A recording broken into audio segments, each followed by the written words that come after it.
নমস্কার। আজকের এই প্যানেল ডিসকাশনে চারজন বিশিষ্ট মানুষকে আমরা পাশে পেয়েছি। আপনাদের সঙ্গে তাদের পরিচয় করিয়ে দেওয়া হয়েছে, কিন্তু তারা স্বনাম খ্যাত চারজন মহিলা। তারা অনন্যা, তারা প্রতি মুহূর্তে আমাদের গর্বিত করে চলেছেন। আছেন অলকানন্দা রায়, সবুজকলি সেন, সুদেষ্ণা রায় এবং প্রীতিকণা গোস্বামী। সকলকে স্বাগত আরও একবার। আর সুতপা আপনাদের জানিয়ে দিয়েছে এই আলোচনার মূল পর্বের পরে আমরা একটি অডিয়েন্সের মধ্যে থেকে কথাবার্তা বলার জন্য একটি সেশন রাখছি। আপনারা আপনাদের প্রশ্ন রাখতে পারেন আমাদের মাননীয় অতিথিদের কাছে।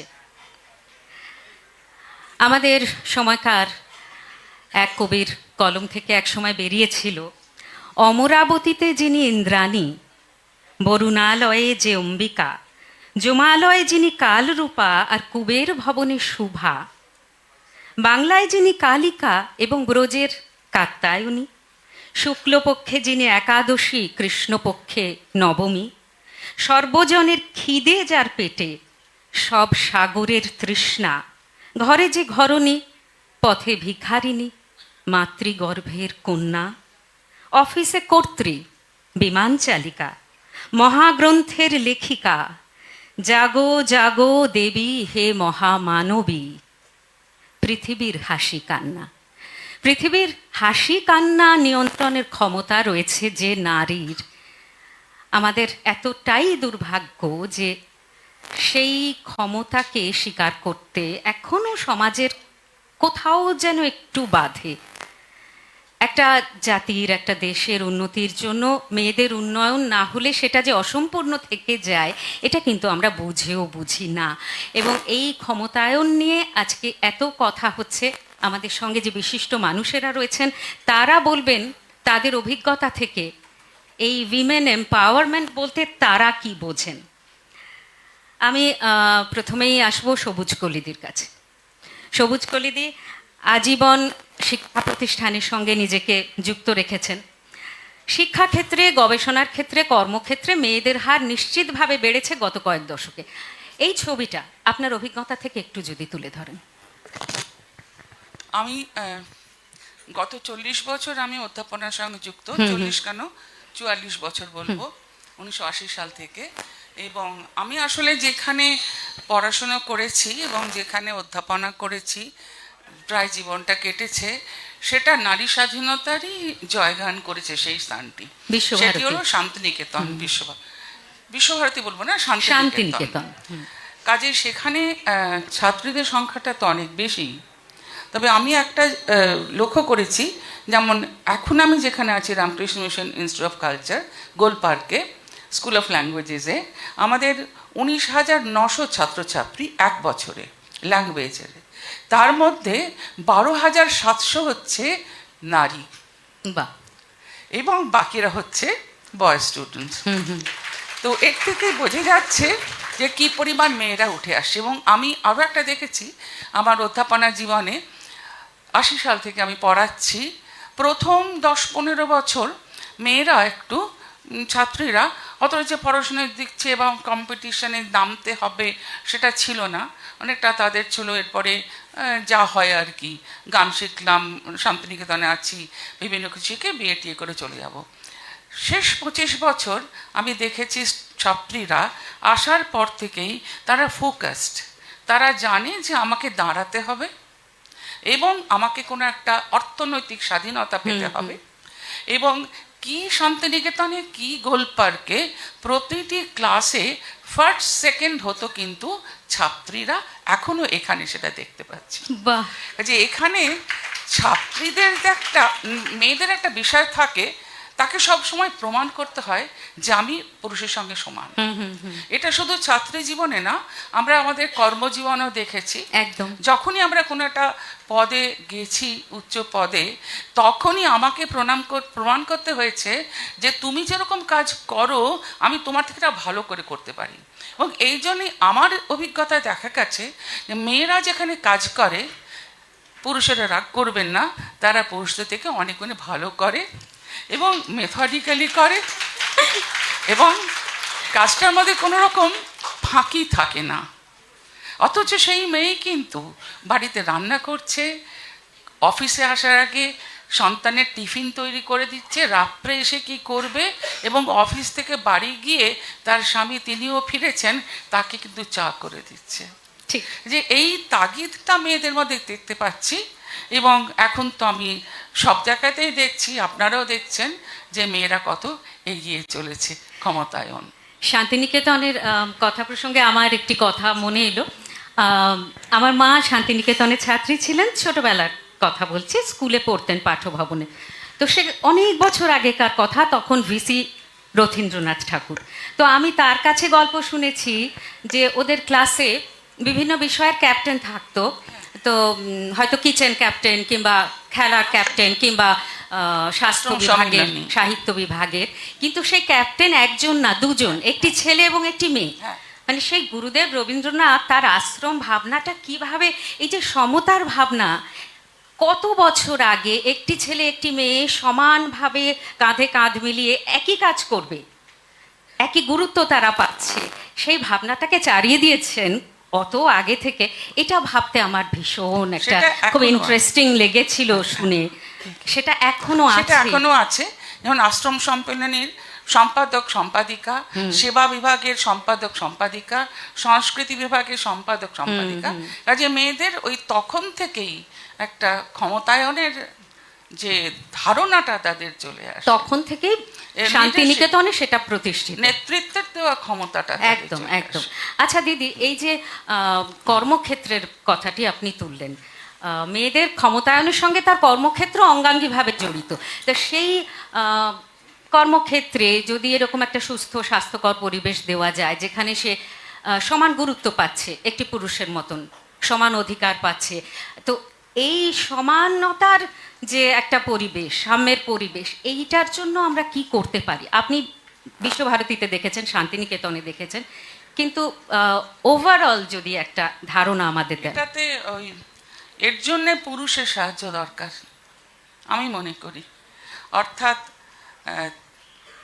আমি আমার জীবনে কখনো পুরুষের কাছ থেকে কোনো বৈরী ভাব দেখিনি, বা কখনোই দেখিনি যে আমার প্রতি তারা কোনো শত্রুতার আচরণ করছেন।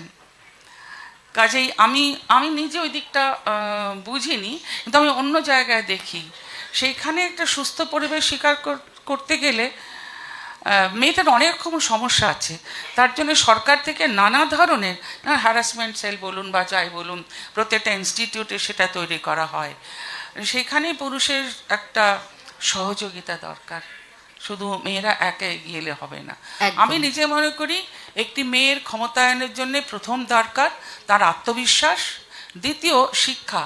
সেই শিক্ষা মানে বিএ এমএ পিএইচডি না, যে কোনো বিষয়, যেমন প্রীতিকণা দির মতন তিনিও ক্ষমতায়ন, আমি বলবো অত্যন্ত এই যুগে একটা বিরাট বড় দিশারি তিনি ক্ষমতায়নের। বসে আছেন অলকানন্দা রায়, যেদিন প্রথম শান্তিনিকেতনে খোলা মাঠে খোলা মঞ্চে বাল্মীকি প্রতিভা দেখেছিলাম প্রত্যেক বছর 20 আগে, এবং সেদিন আমার মনে হয়েছিল ক্ষমতা উনি শক্তিরূপিণী বলতে সত্যি কি বোঝায়। ওই একজন কনভিক্টেড কয়েদিদের নিয়ে, যারা খুনি কয়েদিদের নিয়ে খোলা মাঠে খোলাভাবে, কেউ কিন্তু জেলের মধ্যে নেই, কারোর হাতে পায়ে শিকল পরানো নেই, এটা করা যে একটা কত সাংঘাতিক ব্যাপার। এই পাশে বসে সুদেষ্ণা রায় চিত্র পরিচালনায়, এবং এরা তো এক একজন শক্তিরূপিণী। আত্মবিশ্বাস, শিক্ষা, এবং আরেকটা মনে করি অর্থনৈতিক স্বাধীনতা প্রতিটি মেয়ের প্রয়োজন। অর্থনৈতিক স্বাধীনতা না হলে কোনো মেয়ে যথার্থ স্বাধীন হতে পারে না, এবং তার স্বাধীন সত্তার বিকাশ হয় না। সুদেষ্ণাদি, আপনার কাছে আসি। আপনি একজন সফল চলচ্চিত্র পরিচালক। চলচ্চিত্রের মতন একটা এত পাওয়ারফুল মাধ্যম, যেটা যে কোনো স্তরের দর্শকের কাছে পৌঁছে যায় এবং তাকে প্রভাবিত করতে পারে, তো আপনি একটু আপনার ধারণা থেকে, অভিজ্ঞতা থেকে বলুন, নারীর এই যে লড়াই, নারীর শক্তি, এই ব্যাপারগুলোকে আমরা কিভাবে সর্বস্তরের মানুষের কাছে পৌঁছে দিতে পারি? সবুজ কলিদির কথা রেশ ধরেই আমি বলছি যে যেটা উনি বললেন যে নারীর ক্ষমতায়নের সঙ্গে পুরুষের ক্ষমতায়নও দরকার। আমি মনে করি যে পুরুষ বা নারী রাইভাল না ভেবে তারা যদি একসঙ্গে আমাদের যে আগের প্রজন্ম, এই যে কথাটা উনি বললেন যে গত 25 বছরে মেয়েরা যেভাবে পড়াশোনার দিকে এগিয়ে এসেছে, তারা মোটিভেটেড, তাদের একটা লক্ষ্য আছে, তারা কেরিয়ার গড়ে তুলতে চায়, সেটা হয়েছে কি কেন? কারণ তাদের মায়েরা তাদের সেভাবে তৈরি করেছেন হয়তো, বা মা শুধু না, বাবাও হয়তো আছে। এক্ষেত্রে আমি বলবো যে মায়েরা অনেক সময় মেয়েদের তৈরি করেন, কিন্তু ছেলেদের কি সেভাবে তৈরি করেন? সেটা খুব দরকার। প্রতিটি পুরুষকে জানতে হবে যে একজন নারী সে কিন্তু তার রাইভাল নয়। এখানে যে ইয়াং ছেলেরা আছে তাদের আমি এটা বলবো যে সে কে ফার্স্ট হচ্ছে ক্লাসে, সে নারী না পুরুষ, ইট ডাজন্ট ম্যাটার। আমরা সবাই ইকুয়ালিটি বলি। আমরা সবাই কি, আমাদের বুদ্ধিমত্তা কি এক? তা নয়। আমাদের কর্মক্ষমতা কি এক? তা নয়। কিন্তু আমরা সবাই যেন সমান সুযোগ পাই, এইটা আমাদের দেখতে হবে। এবং সেই সুযোগ আরবান ক্লাসের মধ্যে কিছুটা হয়েছে, কিন্তু এখনো অনেক বাকি আছে। তার কারণ হচ্ছে প্রতিটি নারীর মধ্যে, এখানে আমরা যারা বসে আছি তারা কিন্তু অনেকটা পথ এগিয়ে এসেছি। তাদের বাড়িতে হয়তো 2-3 প্রজন্ম শিক্ষিত, কিন্তু অনেক ক্ষেত্রে যারা ফার্স্ট জেনারেশন লার্নার, এই ধারণাটা এটা সম্যকভাবে আমাদের মধ্যে প্রথিত হতে হবে যে মেয়ে কন্যা বোঝা নয়। ঠিক। প্রতিটি মেয়েরই ডেফিনেটলি একটা কর্মক্ষমতা আছে, তাদের একটা প্রয়োজন আছে সমাজে। আমি এত বেশি রুরাল সেক্টরে কাজ করি এবং আমি যা দেখেছি সেটা খুবই দুঃখের যে আজ এত বছর পরেও so called quote unquote BA MA পাশ করা বাবা মায়েরাও কিন্তু শুধু পুরুষ সন্তানের পেছনে দৌড়চ্ছেন। এটা কিন্তু এই জিনিসটা যে একটা মেয়ে বোঝা নয়, তাকে মেয়ে হলেই আমরা একটাই বাবার দায়িত্ব বা মার দায়িত্ব এখনো, কিন্তু যে ওর বিয়ে, মা তার গয়না তৈরি করতে আরম্ভ করে, বাবা ভাবেন যে এই তোকে দিতে হবে বিয়ে, সেটা যে কোনো স্তরে। এবং আমি যখন বাল্যবিবাহ নিয়ে কাজ করেছি, আমি যখন গ্রামে গঞ্জে গিয়েছি, সত্যি তারা আমাকে বলেছে যে না, আসলে মেয়েকে পড়িয়ে বা মেয়েকে কীভাবে অন্যের বাড়ি তো পাঠিয়ে দিতেই হবে, আমি কেন তার উপরে ইনভেস্ট করব? একটা ছেলে পড়াশোনা করলে বা ছেলে যদি কর্মক্ষম হয় সে আমাকে দেবে, এই জিনিসটা ভুলতে হবে। প্রত্যেকটি মেয়েকে মনে রাখতে হবে যে শুধু তার ভাই, তা আজকে বহু মেয়ে, আমি নিজে সেরকম, যে আমার বাবা মাকে দেখাশোনা করেছি। এটা তোমাকে মনে রাখতে হবে, প্রত্যেকটি মেয়েকে মনে রাখতে হবে যে তাকেও ফেরত দিতে হবে। ঠিকই। হ্যাঁ, এটা কিন্তু ভীষণভাবে দরকার। সবুজ কলিদি যেটা বললেন, আমরা অনেকটা এগিয়েছি।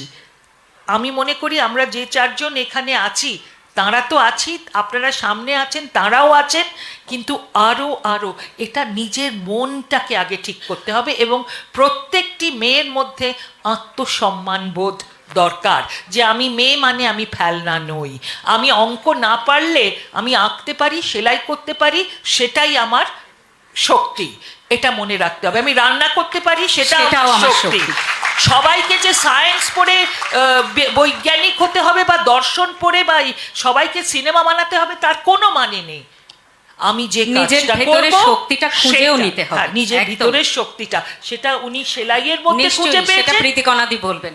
আচ্ছা, অলকানন্দাদি, যে কথাটা সুদেশনাদি এক্ষুনি বলছিলেন যে একজন মা, বাবারাও আছেন, কিন্তু মা যেভাবে মেয়ের কাছে গুরুত্বপূর্ণ, মেয়েকে যেভাবে বড় করেন, হয়তো পুত্র সন্তানকে সেইভাবে নজর দেন না।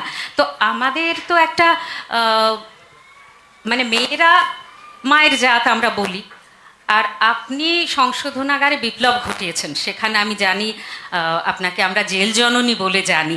তো আপনি একটু বলুন, এই যে একজন মা যিনি একটি পুত্র সন্তানেরও মা কিংবা একটি কন্যা সন্তানেরও মা, আবার হয়তো তারই ছেলেটি বড় হয়ে তার স্ত্রীর প্রতি নির্যাতন করছে, কি অন্যায় আচরণ করছে, তাহলে কি মায়ের ভূমিকাটা কোথাও ব্যর্থ হচ্ছে? মানে এই নারীর ক্ষমতায়নটা শুধু ওপরের অ্যাঙ্গেল থেকে না দেখে বেসিক জায়গাটা যেটা সুদেশনাদি ধরছিলেন, সেখানে মায়ের ভূমিকার সঙ্গে নারীর ক্ষমতায়ন, এই সম্পর্কটা ঠিক কী হলে আমরা একটা সদর্থক ছবি দেখতে পাবো? প্রথমেই বলি যে একজন নারী মা হতে পারে। আজকে কেউ এখানে থাকতো না যদি নারী না থাকতো, সেটা বড় কথা না। আজকে আমিও সুদেশনার মতো আমার কোনো বাধ্যবাধকতা ছিল না কোনো কিছু করবার। ওই যে অঙ্কের কথা বললো, আমি খুব খারাপ ছিলাম, অঙ্ক করতাম না, ভালো লাগতো না। কিন্তু পরে মানে পরে রিয়েলাইজ করেছি, সেটা অন্য গল্প, যে নাচটাও কিন্তু অঙ্ক, রাইট? ওখানেও অ্যারিথমেটিক থাকে, জিওমেট্রি থাকে, লাইনস অ্যান্ড বিটস, ঠিক আছে? সেটা আলাদা। যদি নাচের মধ্যে দিয়ে অঙ্ক শেখাতো স্কুলে, তাহলে হয়তো অঙ্কতে ভালো হতাম, কিন্তু হইনি। আর সব সময় শুনে এসছি আমার ম্যাথস টিচারের কাছে, do you think you are going to dance through your life? কারণ সবসময় বকা খেয়েছি। তা আমি এই গল্পটা বলি সবাইকে, কারণ এত স্টুডেন্টস আছে বলে। আমার অ্যাবাউট 20 বছর আগে আমার সেই টিচারের সঙ্গে দেখা। আমি গিয়ে প্রণাম করেছি, উনি আমাকে জড়িয়ে ধরে আমাকে বলছে, Aloknath, I am so proud of you. আমি বললাম, miss, finally I have made you proud. অঙ্ক করে তো পারিনি। তো তখন হ্যাঁ, তখন উনি বললেন, অফকোর্স। আমি বললাম, দুষ্টু তো দুষ্টুই থাকে। আমি তখন বললাম, but I have to remind you something. What is it? বললেন যে আমাকে আপনি কি বলতেন যে are you going to dance through your life? That's exactly what I have done. I have just dance through my life, right? তো ও যেটা বলছিল, যে যেটাতে ভালো বা যে আর যেটাতে ইন্টারেস্ট আছে সেটা নিয়ে এগোনোটাই বোধহয়। আর সব কিছুতে একটা কিরকম কম্পিটিশন। আমার নাচের স্কুলে আমি কোনো পরীক্ষা রাখিনি, for the simple reason, then your friend also becomes a competitor. নেই, পড়াতেও পরীক্ষা, নাচেও পরীক্ষা, কেন? নাচটা আনন্দ করে। এখন আমার কাছে ফ্রিডমটা চিরকাল ভীষণ ভীষণ ইম্পর্টেন্ট ছিল। The freedom to choose.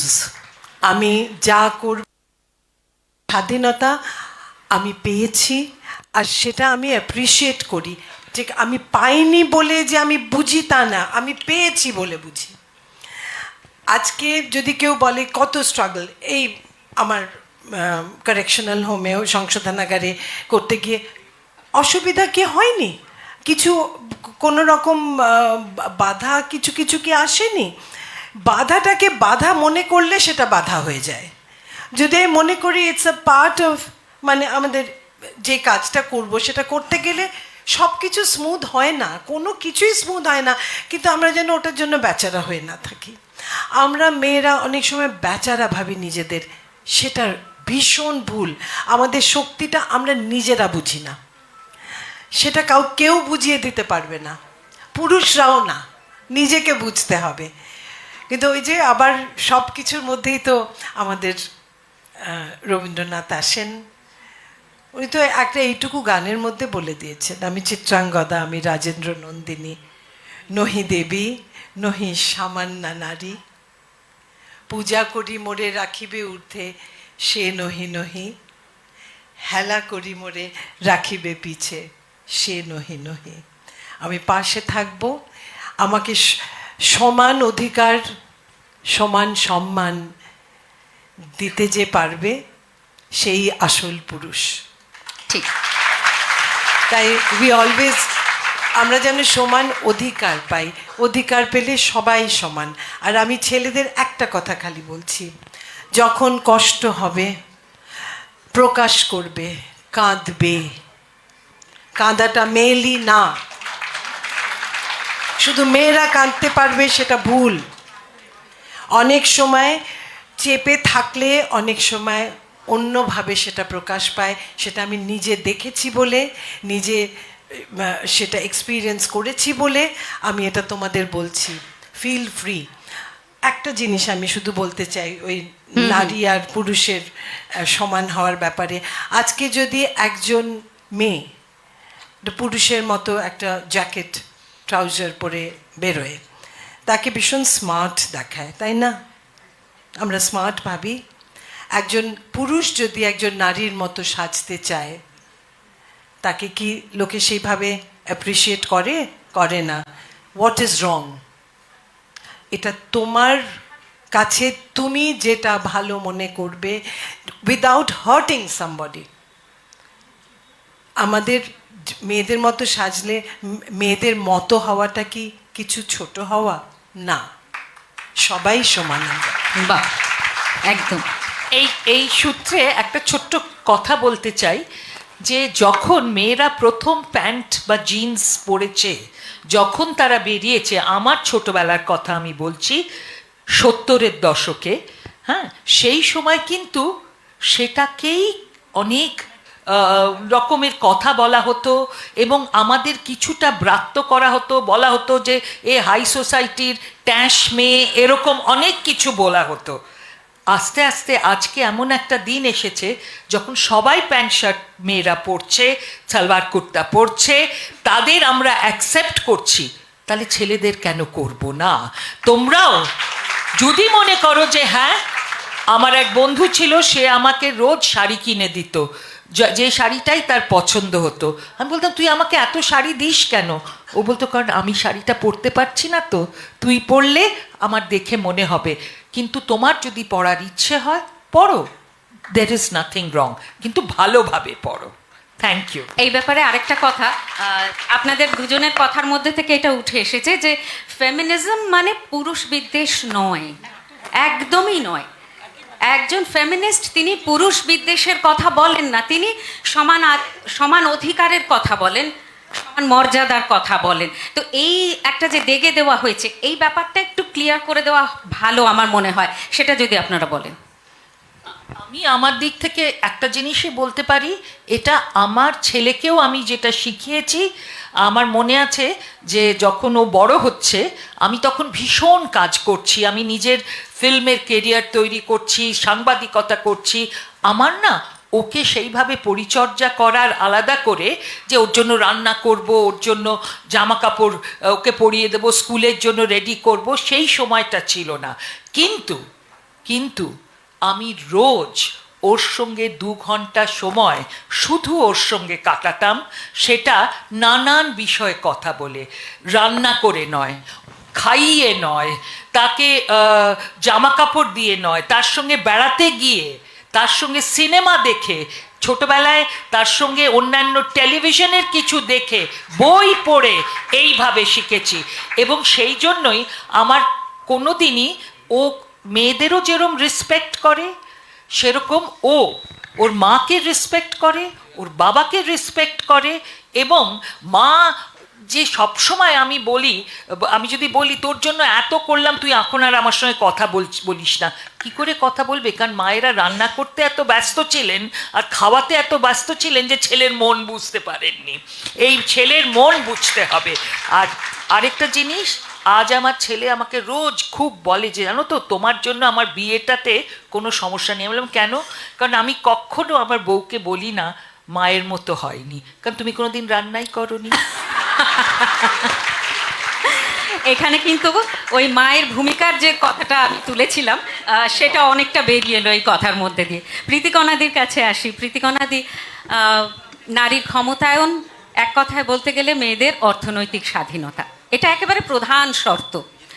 তো মেয়েদের এই ক্ষমতায়নের পথে আপনি যেভাবে এগিয়ে দিয়েছেন, আপনার নিজের যে শুরুটা ব্যক্তিগত লড়াইয়ের জায়গা থেকে শুরু করে আজকে আপনি পদ্ম পুরস্কারে সম্মানিতা, এবং বহু মেয়ের কর্মসংস্থানের সুযোগ আপনি করে দিচ্ছেন, তাদের শেখাচ্ছেন, তারা কাজ করছে, নিজেদের কাজ নিয়ে বিদেশে যাচ্ছে। আপনি তো সত্যি সত্যি একজন আলোর দিশারি। আপনি একটু সংক্ষেপে বলুন আপনার এই যাত্রাপথের ব্যাপারটা, কিভাবে সম্ভব হলো এটা?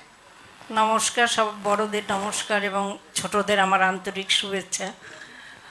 তো আমি সংক্ষেপে মানে আমার জীবনটা খুবই কষ্টের, সেটা শেয়ার করছি।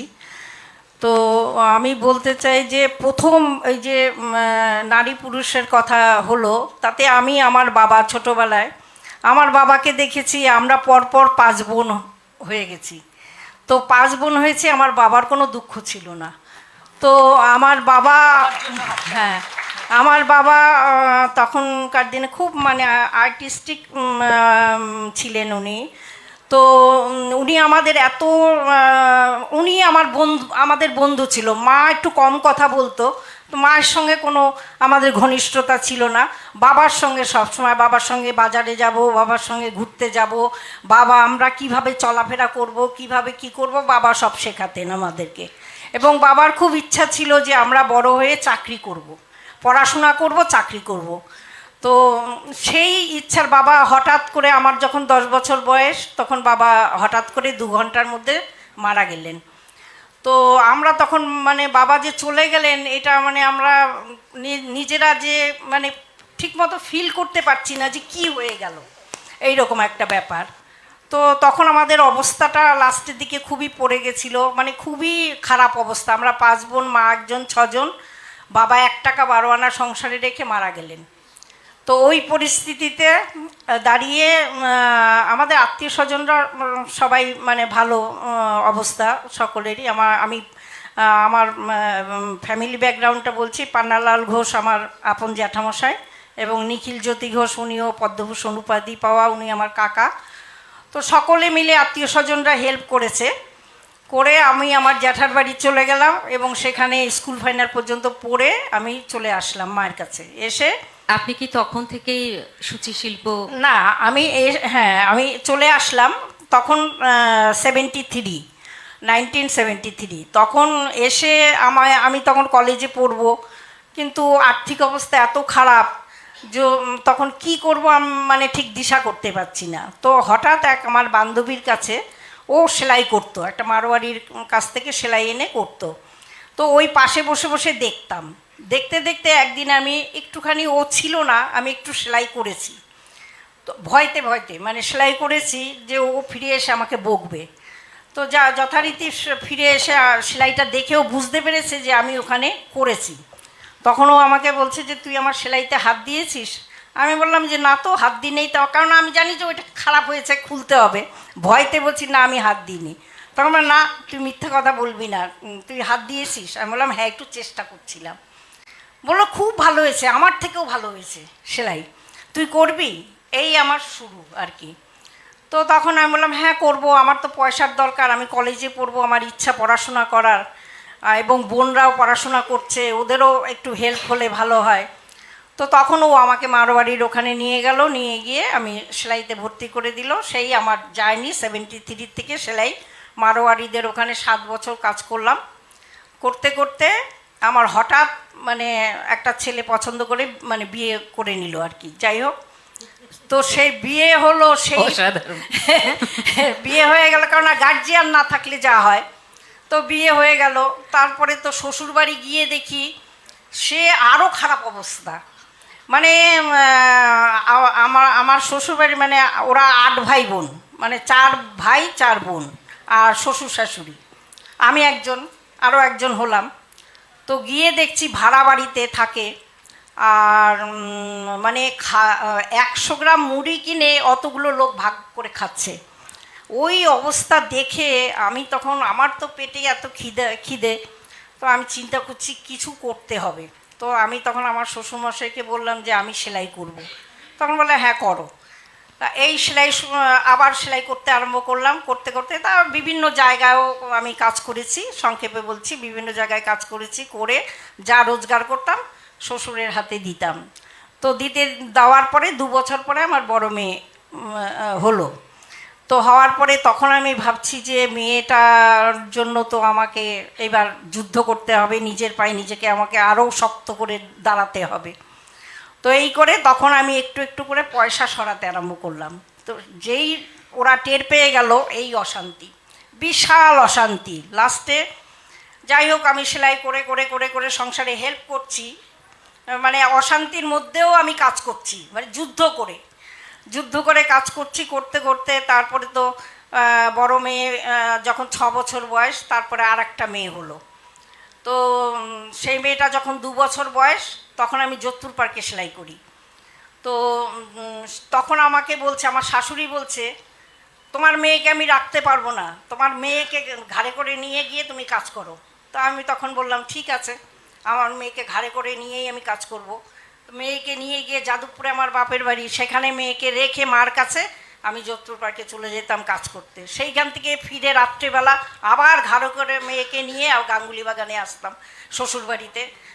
মানে অনেক দূর হেঁটে, প্রায় 20 মিনিট 25 মিনিট হেঁটে আপনি কি তারপরে আমি বাড়ি আসতাম। হ্যাঁ, আপনি কি তো কোনো এইভাবে- সরকারি সুযোগ সুবিধে এইসব তখন না, তখন পেয়েছিলেন? না, কোনো রকম সরকারি সুযোগ সুবিধা পাইনি। তবে একটা পেয়েছিলাম, যেটা কিনা উল নিটিং শেখার একটা গভর্নমেন্ট থেকে ট্রেনিং পেয়েছিলাম। সেইটা করে আমি লেক টাউনে 2 বছর চাকরি করেছিলাম। তো তো আপনার করার এই যে পরে- শিল্পকর্ম একটা সেইটা- পাদপ্রদীপের আলো হ্যাঁ, এলো, সেইটা তারপরে আসলো। মানে এই যখন লেক টাউনে আমি চাকরি করছি, তখন যোধপুর পার্কে একজন ভদ্রমহিলা, উনি আমার কষ্ট দেখে, যে ছোট ছোট বাচ্চাদের রেখে আমি অত দূরে গিয়ে চাকরি করছি, তখন উনি বলল যে তোমাকে একটা কোথাও স্থিতি করে দিতে পারলে আমার খুব ভালো লাগবে।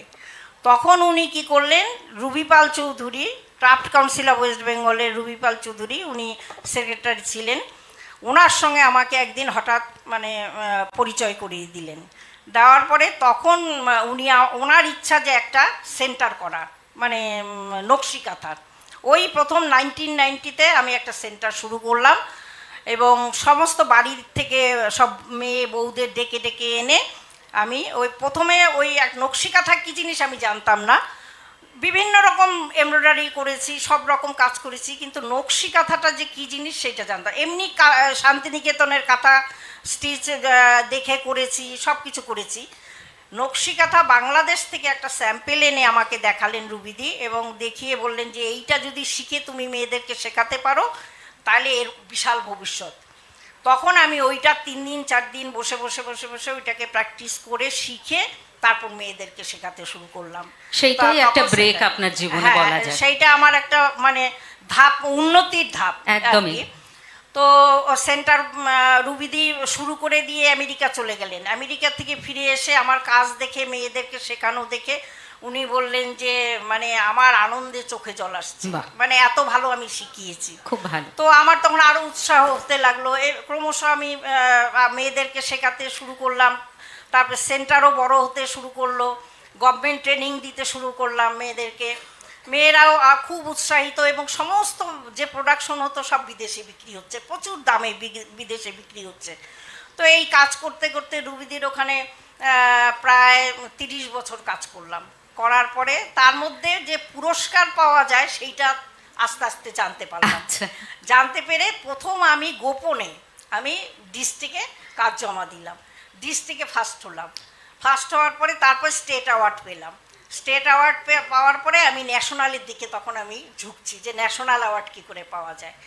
তো সেইটার সময় রুবিদি টের পেয়ে গেছে যে আমি ন্যাশনাল অ্যাওয়ার্ডের জন্য চেষ্টা করছি। তখন রুবিদি বলল ঠিক আছে, তুমি ন্যাশনাল অ্যাওয়ার্ডের জন্য চেষ্টা করো, আমি যা লেখালেখি করা, যা হেল্প করার আমি উনি করে দেব। হেল্প করেছেন। হ্যাঁ, উনি করেছেন। করার পরে তারপরে আমি 2001-এ ডিক্লেয়ার হলো, এবং 2003-এ আব্দুল কালামের হাত থেকে রাষ্ট্রপতি পুরস্কার পেলাম। বাহ। হ্যাঁ। তারপরে তারপর তো পদ্মশ্রীও পেয়েছেন। তারপরে 2023-এ পদ্মশ্রী পদ্মশ্রী পেলাম। এইটা পেয়েছেন। তো একটা মানে আশ্চর্যজনক ঘটনা। মানে এটা আমি ভাবতে পারিনি যে এই পুরস্কারটা আমি পাবো। সেটা মানে আমার জীবনের সমস্ত কষ্ট মানে যে করে দিয়েছেন উনি শুনেছেন, শুধু আমার জীবনীটা শুনেছেন। শোনার পরে ওনার কি মনে হয়েছে যে এখানে অ্যাপ্লাই করা না, যায়, এটা তার তো কিছু- আমাদেরও একটা বড় পাওনা। হ্যাঁ। নকশি কাঁথার মতন একটা প্রাচীন ঐতিহ্যপূর্ণ শিল্প, কিন্তু যেটা হয়তো এখনকার মেয়েরা ভুলতেই বসেছে, তার চর্চা তারা করে না, সেইটাকে একটা এবং আন্তর্জাতিক আমি- পরিসরে আপনি পৌঁছে দিয়েছেন। আর পাশাপাশি এবং- এত মেয়েকে নিয়ে কাজ করছেন। হ্যাঁ, আমি মেইনত ওই নকশি কাঁথা শিখে যত মিউজিয়াম, রুবিদি এইটা আমাদের করেছেন, সমস্ত মিউজিয়ামে ঘোরাতেন এবং কাজ দেখাতেন। হ্যাঁ, সেটা সেইগুলো দেশে এবং দেখে বিদেশেও। রিভাইভ করেছি। ওই কাজগুলোকে রিভাইভ করে করে রুবিদি প্রচুর দামে, এক একটা 2 লাখ, 2.5 লাখ, 3 লাখ এরকম দামে এক একটা কাঁথা বিক্রি করেছেন। তো আমরা সেন্টার সারা দিন রাত মানে very nice are very pretty শুনতে শুনতে আমাদের গান ছালা পালা। দারুণ। আমরা বলতাম যে ভালো। পয়সা পাচ্ছি না, কিন্তু এই Appreciation প্রশংসা টা পেয়ে প্রচুর যাচ্ছি। পাচ্ছি। হ্যাঁ, প্রশংসা পেয়ে আমরা তাতেই সন্তুষ্ট। আচ্ছা ঠিক আছে। আবার আসছি আপনার কাছে। সবুজ কলিদি, আপনি বর্তমানে গোল পার্কের Ramakrishna mission of institute of কালচারের সঙ্গে যুক্ত আছেন, যেখানে ভাষা শিক্ষার ক্লাস নিচ্ছেন। তো আপনার কি মনে হয় নারীর ক্ষমতায়নের সঙ্গে এই ভাষার বা ভাষা শিক্ষা কোনোভাবে সম্পর্কযুক্ত হতে পারে? অবশ্যই। একটা ভাষা হচ্ছে যেমন প্রীতিকণাদি, উনি বাংলা জানেন, কিন্তু প্রীতিকণাদি যদি আজকে আমার একটা বলছি, ওনার কথার সূত্র ধরে বলছি। আমি যখন শান্তিনিকেতনে ছিলাম, শ্রীনিকেতন ক্যাম্পাসের ডিরেক্টর, তখন আমাদের ওখানে শান্তিনিকেতন বিশ্বভারতী 52টা গ্রামকে অ্যাডপ্ট করেছিল রবীন্দ্রনাথের সময় থেকে। সেই গ্রামের মেয়েদেরকে আমরা শুরু করলাম কাঁথা স্টিচ শেখাতে এবং অ্যাপ্লিকের কাজ শেখাতে, এবং একজন মেয়ে শেখার পরে সে মাস্টার ট্রেনার হলো, সে আবার গোটা 30-40 মেয়েকে শেখাতে শুরু করলো। এরকম করে ওই মেয়েরা আজকে থাইল্যান্ডে, মালয়েশিয়ায়, কোরিয়ায় তাদের জিনিস তারা পাঠাচ্ছে। আর কাঁথা স্টিচের আমার একটা খুব মজার কথা মনে আছে, যেমন কাঁথা স্টিচের হচ্ছিল, আপনারা জানেন মুসলিম মেয়েরা খুব ভালো সেলাইয়ের দক্ষ এবং কাঁথা স্টিচে তারা খুব ভালো করে। তো তাদেরকে যখন আমরা ট্রেনিং দিচ্ছি, আসছে, আমরা তাদেরকে নিয়ে স্বয়ম্বর গোষ্ঠী তৈরি করছি, তাদের বাড়ির থেকে ভীষণ আপত্তি হলো যে ওরা বাইরে যাবে না, ওরা গ্রামের দিকে তো আসবে। কিন্তু যখন তারা দেখলো যে আমরা তাদের জিনিসগুলোকে বাইরে পাঠাচ্ছি এবং একজনের স্বামী সে ট্রাক্টর পা কাটা গেল, তখন তার স্ত্রী তার পুরো টাকাটা দিয়ে তাকে সাহায্য করলো, তখন তারাই এগিয়ে এলো এবং এখন তারাই ব্যাঙ্গালোরে, দিল্লিতে ওদের কাঁথা স্টিচের ওই পুরুষেরাই নিয়ে চলে যাচ্ছে বিক্রি করতে। বাহ! কাজে এইভাবে যে একটা এটা। আর যেটা ভাষার কথা বললেন, আমি একটা কথা মনে করি, যেমন দেখুন অনেক ছাত্রছাত্রী আছে, একটা ভাষা মানুষকে আর একটা সংস্কৃতি, একটা মানুষ যখন কথা বলে তখন সে একটা পার্সন হয়, একটা ভাষায় যদি কথা বলে। আর যদি তখন যে দুটো ভাষায় কথা বলে তখন সে হয়ে যায় পিপল, অর্থাৎ তার মধ্যে অনেকগুলো সত্তা থাকে। এবং একটা যদি ছাত্রছাত্রীরা যখন বিদেশে যাবে বা অন্য কোনো প্রদেশে যাবে, তখন যদি সেই দেশের ভাষাটা সে শিখে যায়, তাহলে মুহূর্তের মধ্যে সেই দেশের মানুষ তাকে আপন করে নেয়। কাজেই মেয়েদের ক্ষেত্রেও এটা প্রযোজ্য, কারণ মেয়েরা তো আজকাল শুধু এখানে বসে থাকে না, সারা পৃথিবীতে তারা ছড়িয়ে পড়ছে। এবং আমি ভাষা শিক্ষার ক্লাসে দেখেছি যে পর্তুগিজ শিখতে এলো কিছু ছেলে মেয়ে। তো আমি বললাম, পর্তুগিজ শিখছো কেন? তখন বললো, ম্যাডাম লিসবনে খুব ইন্ডিয়ান ছেলে মেয়েকে নিচ্ছে বিভিন্ন হোটেলে, খুব দরিদ্র বাড়ির ছেলে মেয়ে এসেছিল তারা। তো আমরা এই পর্তুগিজটা শিখে নিলে পরে আমরা লিসবনে খুব তাড়াতাড়ি চাকরি পাবো। এবং সে যখন একটি মেয়ে সেটা এসে আমাকে বললো, ম্যাডাম আমি পেয়ে গেছি, হোটেলের নাম বললো, আমি এইখানে যাচ্ছি, অমুক তারিখে জয়েন করবো। আমার খুব আনন্দ হয়েছিল। কাজে এই ভাষা তো সবসময় মানুষের সঙ্গে মানুষের যোগ করে। এবং যারা কম্পিটিটিভ টেস্ট এক্সামিনেশন দিতে চায়, ইউপিএসসি পরীক্ষা দিতে চায়, সবসময় জানবে এক্সট্রা একটা ভাষা শিখে নেওয়াটা একটা কিছুটা মাইলেজ দেয়, কিছুটা এগিয়ে নিয়ে আসে। সর্বভারতীয় ইন্টারভিউ দেওয়ার ক্ষেত্রে যদি একাধিক ভাষা জানা যায়, সেটাও কিন্তু তাকে কিছুটা সুবিধা দেয়। কাজে সবসময় ভাষা শিক্ষার একটা প্রয়োজনীয়তা আছে। আর একটা কথা আমি সুচিস্মিতা, তোমার একটা প্রশ্ন যেটা সুদেশনা উত্তর দিল যে না পুরুষের ভূমিকাটা কতটা নারীবাদী হলে পুরুষ বিদ্বেষ নয়। আমি নারীবাদী সেই নারীবাদী নই যে পুরুষ মাত্রই যার কাছে খারাপ। কেননা একজন স্নেহময় পুরুষ আমার পিতা, একজন স্নেহময় পুরুষ আমার ভাই, স্নেহময় পুরুষ স্বামী এবং পুত্র। কাজে পুরুষ মাত্রই খারাপ একথা আমি বলবো না, কিন্তু সেই পুরুষদের শিক্ষা দেওয়া উচিত যারা নারীকে পশু মানে মানুষ বলে গণ্য করে না। আমি একটা উদাহরণ দিচ্ছি। অনেক দিন আগে আমি ট্রেনে করে যাচ্ছিলাম ওই দিল্লি কোনো একটা দিকে, তো তখন আমার বয়সটা কম ছিল, রাগও হয়েছিল দেখে। একটা জায়গায় ট্রেন থেমে গেছে বিহারের কোনো একটা স্টেশনে, দেখছি একটা পুরুষ গোপে তাল দিতে দিতে লাঠিটা নিয়ে এগিয়ে চলেছে, তার পিছনে তার বউ, তার স্ত্রী এত মোট নিয়ে পিছনে টানতে টানতে চলেছে, এক কাঁধে মোট আর এক কাঁধে তার বাচ্চা। এই থেকে পুরুষদের বেরিয়ে আসতে হবে, সমান সমান কাজ করতে হবে, সেটা সুদেষ্ণার ছেলে শিখে গেছে খুব ভালো করেই।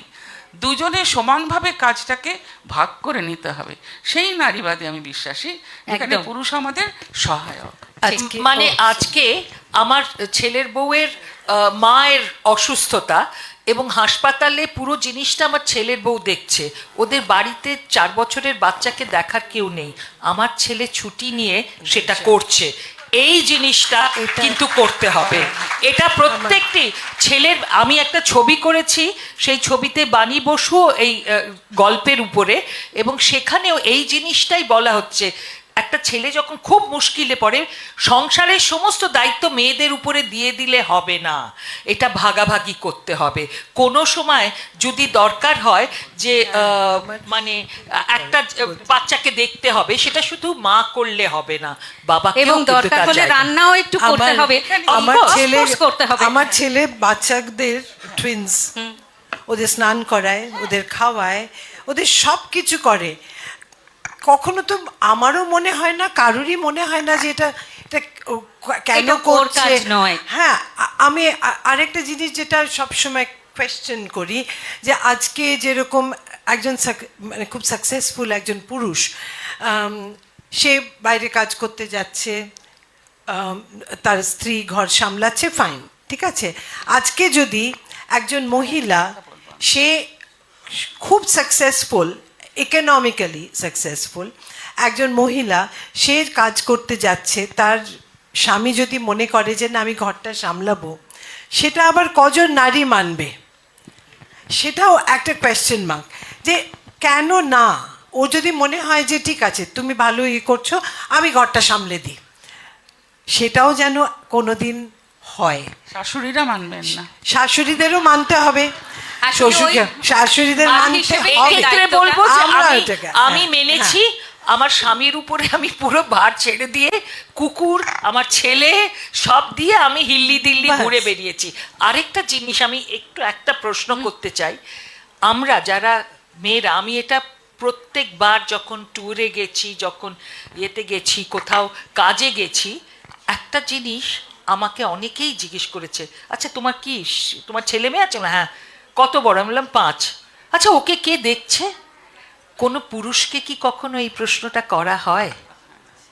একটা পুরুষ যখন ট্যুরে যায়, তাকে কি কখনো জিজ্ঞেস করা হয় তোমার বাচ্চাকে কে দেখছে? অলোকনন্দাদি, একটা কথা বলি, সংশোধনাগারের বিষয় বলি, আপনি নারী পুরুষ দুরকম বন্দীদের সঙ্গে কাজ করেছেন, তাদের কাছে টেনে নিয়েছেন, এবং আপনাকে কাছে পেয়ে ওরা বলতে গেলে নতুন জন্ম পেয়েছে। তো এই ব্যাপারে একটু আপনার অভিজ্ঞতা থেকে যদি শেয়ার করেন, ওদের মধ্যে, মেয়ে বন্দীদের মধ্যে কোনো চেতনার আলো আপনি জ্বালাতে পেরেছেন, সেটা আপনি কি ফিল করেছেন? আসলে যে কোনো সাংস্কৃতিক, সে গানই হোক, নাচই হোক, নাচটা কেন কাজ করে বেশি, কারণ ওদের যে আনইউজড ফিজিক্যাল এনার্জিটা থাকে না, সেটা তো একটা ছন্দের মধ্যে দিয়ে, সুরের মধ্যে দিয়ে, শরীরের মধ্যে দিয়ে ওটা প্রকাশ করে, ওটার একটা আলাদা ফিলিং হয়।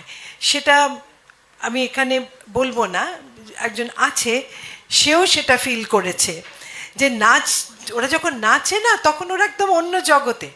আর তার সঙ্গে সঙ্গে এই যে ওদের কস্টিউম বানানো, প্রপস বানানো, ওরা কি কোনোদিনও ভেবেছিল যে এগুলো ওরা বানাতে পারে? তাই সব রকমের যেগুলো পজিটিভিটি, সেগুলো কিন্তু এর মধ্যে দিয়ে বেরিয়ে আসে। আর যে কোনো গান করলেও যেরকম ভাল লাগে, কিন্তু নাচটা, খেলাধুলো কি ওরা করে না? করে, সেখানে ওদের ফিজিক্যাল এনার্জিটাকে ইউজ করে, কিন্তু সেখানেও একটা কম্পিটিশন থাকে, একটা অ্যাগ্রেশন থাকে। কিন্তু নাচের মধ্যে ওরা যখন একসঙ্গে নাচছে, তখন ওটার একটা, হ্যাঁ, সব একসাথে we are going to prove. আর এটা একটা জিনিস আমি বলতে চাই, এটা আমি ভীষণ কৃতজ্ঞ সমাজের কাছে, যে ওরা যখন প্রথম, এখন তো ওরা অনেক করে, সবাই ওটাকে এখন জল ভাত হয়ে গেছে, প্রথম যখন ওরা করেছিল, ওরা এই যে স্ট্যান্ডিং ওভেশন পেয়েছিল, তাতে কিন্তু ওদের মানসিকতা পাল্টে যায়। আমি কিচ্ছু করিনি, I am just an instrument. কিন্তু তখন বোধহয় ওদের মনে হয়েছিল, আমাকে সেভাবে বলেনি, কিন্তু আমি তো ওদের সঙ্গে এত বছর রয়েছি, ওদের বডি ল্যাঙ্গুয়েজ আমি বুঝি, যে যে যদি কোনো দোষ করে থাকে, সবাই যে দোষ করেছে আমি সেটা বলবো না, কিন্তু দোষ করেছে সেটার জন্য যে শাস্তি পাচ্ছে, কিন্তু ভালো কিছু করলেও যে মানুষ ওদের এইভাবে গ্রহণ করে, কেউ খারাপ হতে চায় না। ঠিক And no child is born a criminal. No ঠিক, child. একদম একদম। সবাই একটা নিষ্পাপ ফুলের মতো একটা শিশু জন্মায়, ঠিক আছে? তাই আমরা পট করে জাজ করে ফেলি তো অনেক কিছু। সেটা যে ওদের এই নাচের মধ্যে দিয়ে, ওদের পারফরমেন্সের মধ্যে দিয়ে এইভাবে ওদের গ্রহণ করেছে মানুষ, সেই জন্য আমি ভীষণ কৃতজ্ঞ। বাহ, এবারে আমরা আমাদের অডিয়েন্স ইন্টারাকশন সেশনটা শুরু করব।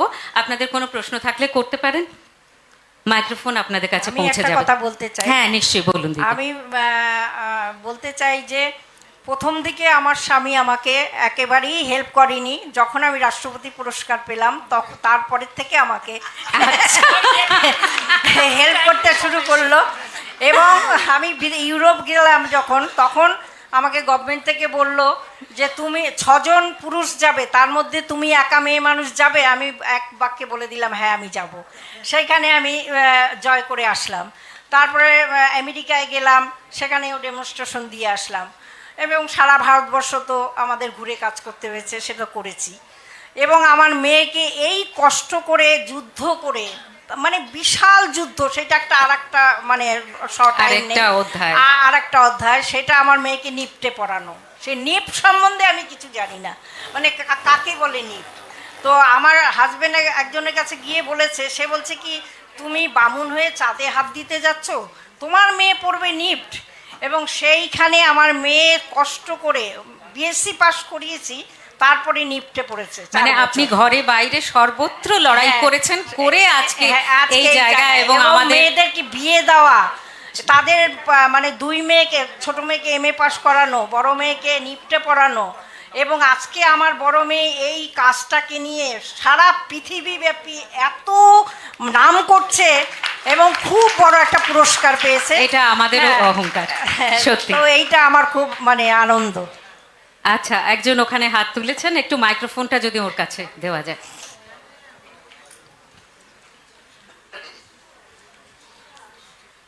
মঞ্চে উপবিষ্ট 4 মহারথিনীকে আমার প্রণাম জানাই।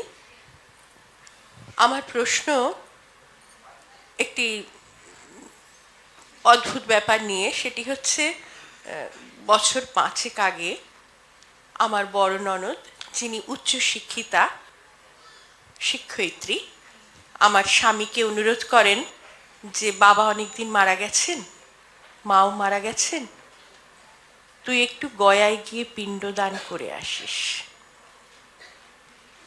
সম্প্রতি গত ডিসেম্বর মাসে আমরা স্বামী স্ত্রী গয়ায় যাই। আমার মা বাবাও প্রয়াত, আমার মা আমার ছেলেবেলায় চলে গেছেন, এবং তারপর থেকে, মা চলে যাবার পর থেকে শ্রাদ্ধানুষ্ঠান অ্যাটেন্ড করতে পারি না। ছবিটার দিকে তাকালেই আমার কোনো প্রিয়জন নেই এটা মনে হয়, যাই না। যাই হোক, গয়া গেলাম, এবং আমাদের সনাতনী পদ্ধতিতে, তাতে বিশ্বাস আছে কি নেই সে প্রশ্ন অনেক পরে, আমি প্রথাটার কথা বলছি। একজন বিশিষ্ট মানুষ, তিনিও উচ্চশিক্ষিত, ঋষিকেশের পণ্ডিত, তিনি আমাদের বললেন যে হ্যাঁ হয়ে যাবে, ভারত সেবাশ্রম সংঘের তরফ থেকে আপনি আপনার বাবা মাকে পিণ্ডদান করতে পারবেন, মানে আমার স্বামীকে বললেন। তখন আমি তাকে বললাম আমার মা বাবাও নেই, আমি আমার বাবার প্রথম সন্তান, এবং বাবা মা অকালে চলে গিয়েছেন। তাদের শেষ সময়টুকু পর্যন্ত আমি ছিলাম, কারণ আমার ভাই বোন তখন খুব ছোট। আমাকে প্রশ্ন করলেন আপনার ভাই এসছে? বললাম না তো। তাহলে আপনি পিণ্ডদান করতে পারবেন না, আপনি তো মহিলা। এই প্রশ্নটার কারণ আমি জানি না, এর উত্তরটা আমরা কবে পাব। সন্তান আর লিঙ্গ, এই জায়গাটায় পিতামাতার কি করণীয়।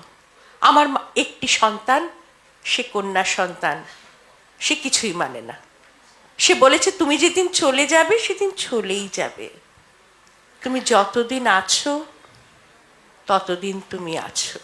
দর্শকদের কাছে অনুরোধ করব আপনারা আপনাদের প্রশ্নগুলো যদি একটু সংক্ষিপ্ত করেন।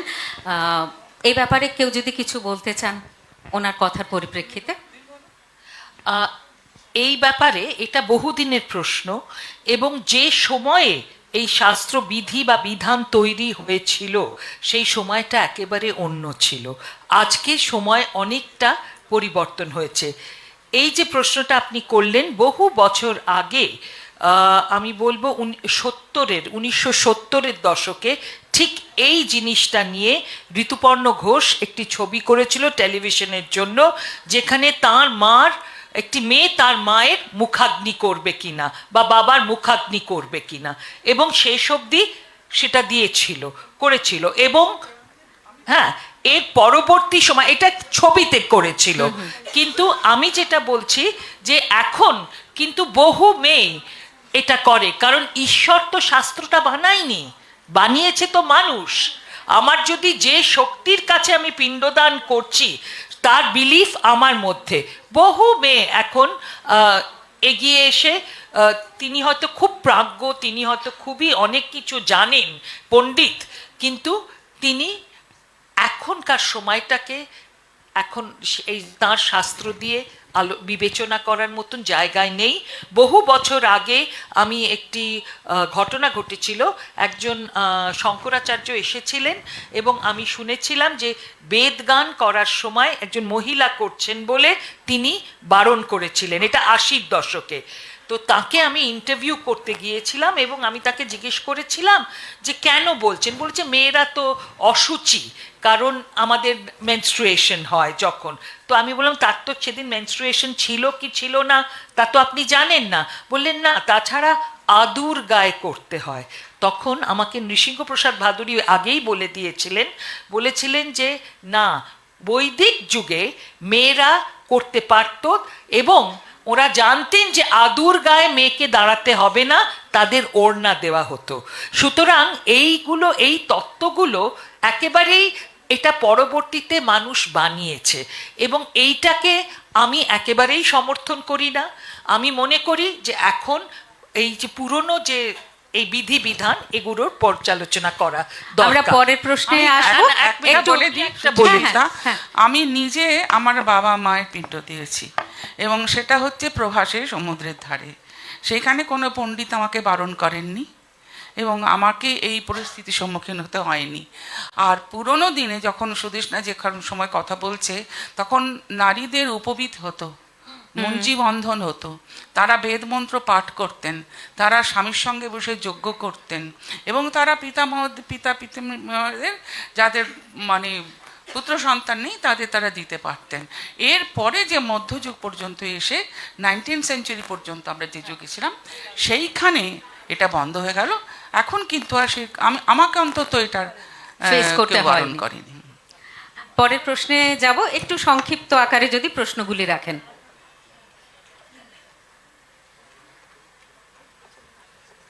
আমি পূর্ববর্তী প্রশ্নের একটু সূত্র ধরেই বলছি। আমি পৌরোহিত্য করি, তো সেখানে আজকে সবাইকে একটা কথাই বলতে চাই, এই যে প্রশ্নগুলো উঠছে ওম বলতে পারবে কি না, এবং আমাকে প্রশ্ন করা হয় আমি ব্রাহ্মণ কি না। মেয়েদের তো ওম বলার অধিকার নেই, কিন্তু একটা কথা আমি জানাতে চাই যে ঋগ্বেদে বিবাহের জন্য যে মন্ত্রগুলো আজও উচ্চারিত হচ্ছে দশম মণ্ডলে ঋগ্বেদের, সেটি মন্ত্রদ্রষ্টা বলতাম আমরা, ওনারা তো মন্ত্র দেখতে পেতেন। মন্ত্রদ্রষ্টা কিন্তু সূর্যা সাবিত্রী, তিনি কিন্তু একজন নারী। সেই নারী রচিত, তার দেখা, তার সেই মন্ত্রগুলো আজ অবধি যদি পুরুষেরা সেটা দিয়ে বিবাহ অনুষ্ঠান পরিচালনা করতে পারে, তাছাড়া আর উপায় নেই। তাহলে মেয়েরা কোথায় কেন ব্রাত্য, আজ কেন ব্রাত্য হবে, কেন আমরা ওম বলতে পারবো না? ধন্যবাদ। ধন্যবাদ।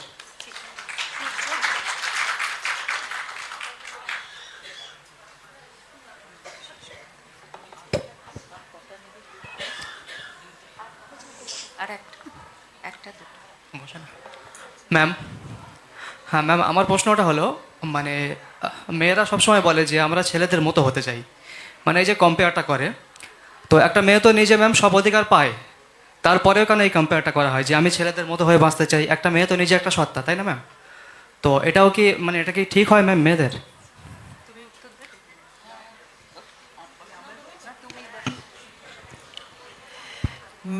ছেলেদের মতো হওয়াটা কি সেটা আগে জানতে চাই। ছেলেদের মতো হওয়াটা কি সেটা যদি আমাকে কোনো মেয়ে বলে দেয় তাহলে তারপরে আমি বলবো। ম্যাম এটা হচ্ছে অধিকারের ক্ষেত্রে, মানে একটা মেয়ে সবসময় বলে যে ছেলেদের মতো অধিকার পেতে চাই আমি। এ অধিকার, এটা হলো অধিকার, সম অধিকার। ছেলেদেরও যেরকম অধিকার আছে কিছু জিনিসের মেয়েদের আছে, কিন্তু মেয়েদের অধিকারগুলো ছেলেদের গ্রহণ করতে হবে আর ছেলেদের অধিকারগুলো মেয়েদের। তখনই একটা, আমরা কিন্তু এখানে নারী দিবসটা নারীদের জন্য যুদ্ধ করতে এখানে কেউ আসেনি। আমরা একটা সুন্দর সমাজের জন্য এসেছি যেখানে আমাদের যেন কোনোদিন আর নারী দিবস পালন না করতে হয়। Let they be a day যেদিন আমরা ইন্টারন্যাশনাল হিউম্যানিটি ডে সেলিব্রেট করব, নারী পুরুষ নির্বিচারে। এই সূত্রে আরেকটা জিনিস বলতে চাই যে ছেলেদের মতন বা মেয়েদের মতন আজকে একটা এই ধারণাগুলো কিন্তু আস্তে আস্তে পাল্টাতে হবে। আগে আমি একটু আগেই বলেছিলাম প্যান্ট শার্ট পরাটা বা ধুতি পাঞ্জাবি পরাটা এটা হচ্ছে পুরুষের পোশাক। আজকে কিন্তু মেয়েদের সেই পোশাকে আমরা অ্যাকসেপ্ট করেছি, ছেলেদের বেলায় শাড়িতে অ্যাকসেপ্ট করছি না, কারণ এটা আমাদের একটা মানসিক ব্যারিয়ার আছে।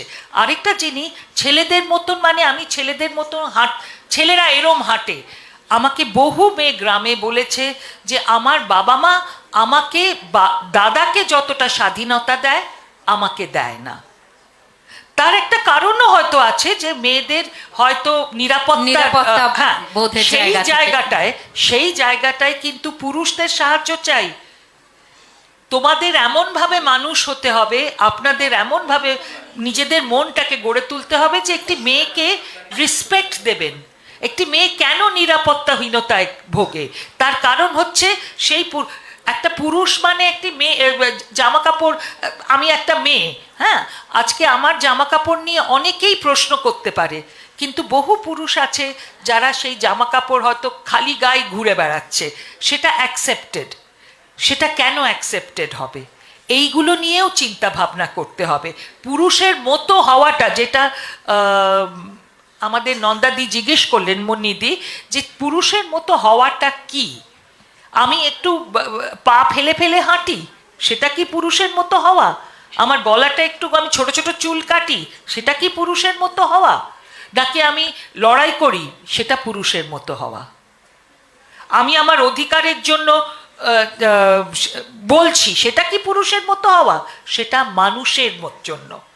নারী হোক পুরুষ হোক, সবার নিজের অধিকার চাওয়ার, প্রতিবাদ করার স্বাধীনতা আছে। আর একটাই প্রশ্ন আমরা নিতে পারবো। বলুন বলুন। ম্যাম, উপস্থিত সমস্ত মাইক্রোফোনটাই একটু মুখের কাছে। হ্যালো ম্যাম, সকল উপস্থিত ম্যামদের ধন্যবাদ। যে আজকের বিষয়ে আমি যেটা বুঝলাম সেটা হচ্ছে মেয়েদের সমান অধিকার।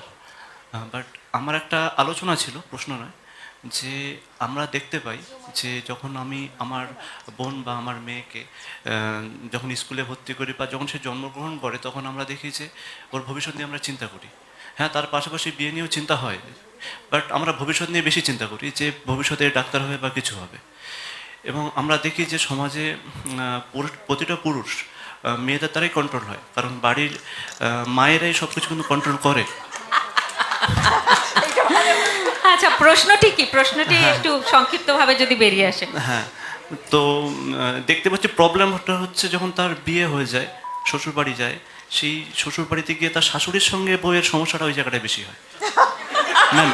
এই আন্ডারস্ট্যান্ডিংটা বেশি হয় ম্যাম, মানে কে কাকে কন্ট্রোল করে। হ্যাঁ হ্যাঁ ম্যাম, আমার সব থেকে মানে প্রশ্ন এটাই। এই যে এটা চিরাচরিত, এটাও কিন্তু মানসিকতা বহু বছর ধরে চলে এসেছে। তাহলে ছেলেরা তো বদলাচ্ছে ম্যাম, তাহলে মেয়েরাও বদলাচ্ছে, মেয়েরাও বদলাচ্ছে। ছেলেরা ছেলেদের আরো বদলাতে হবে। আমি শাশুড়ি, তো আমি জানি যে এখন আর আমি কিন্তু ওরকম না, ঠিক আছে, কন্ট্রোল করি না, উল্টো হয়ে যায় ওর আজকাল অনেক সময়। ওরাই কন্ট্রোল করে, এবং আমিও শাশুড়ি, আমিও ঠাকুমা।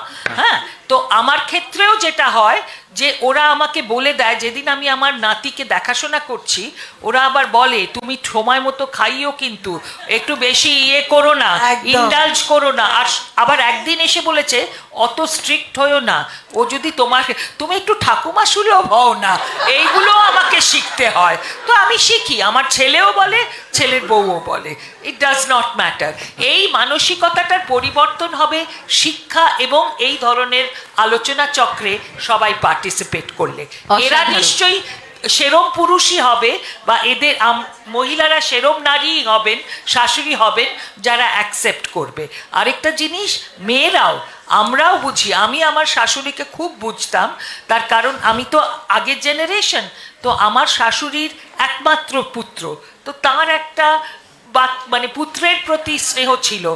তিনি যখন আমাদের কিছু দিতেন, একটা বড় বয়ম আচার আমাকে বলতেন এটা খোকনের জন্য, আর ছোট বয়মটা বলতে এটা তোমাদের জন্য।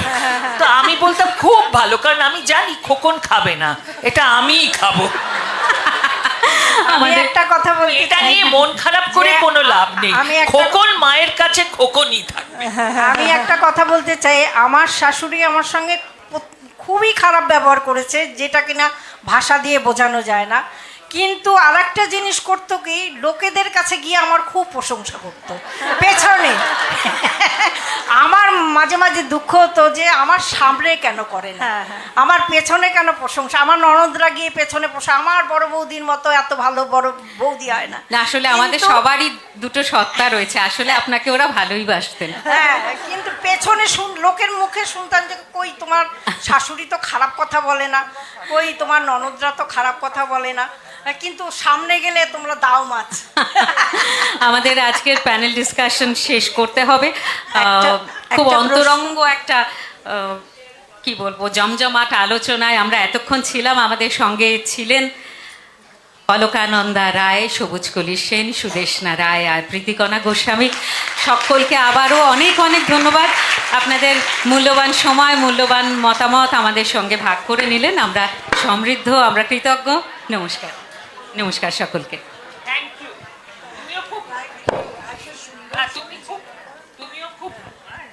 তুমিও খুব সুন্দর সঞ্চালনা করেছো। সবার মধ্যে থেকে আমি বুঝতে পারছি আমরা বেশি কথা বলি, বয়স হয়ে গেছে, কিন্তু তাও তুমি আমাদের ঠিক ম্যানেজ করেছো।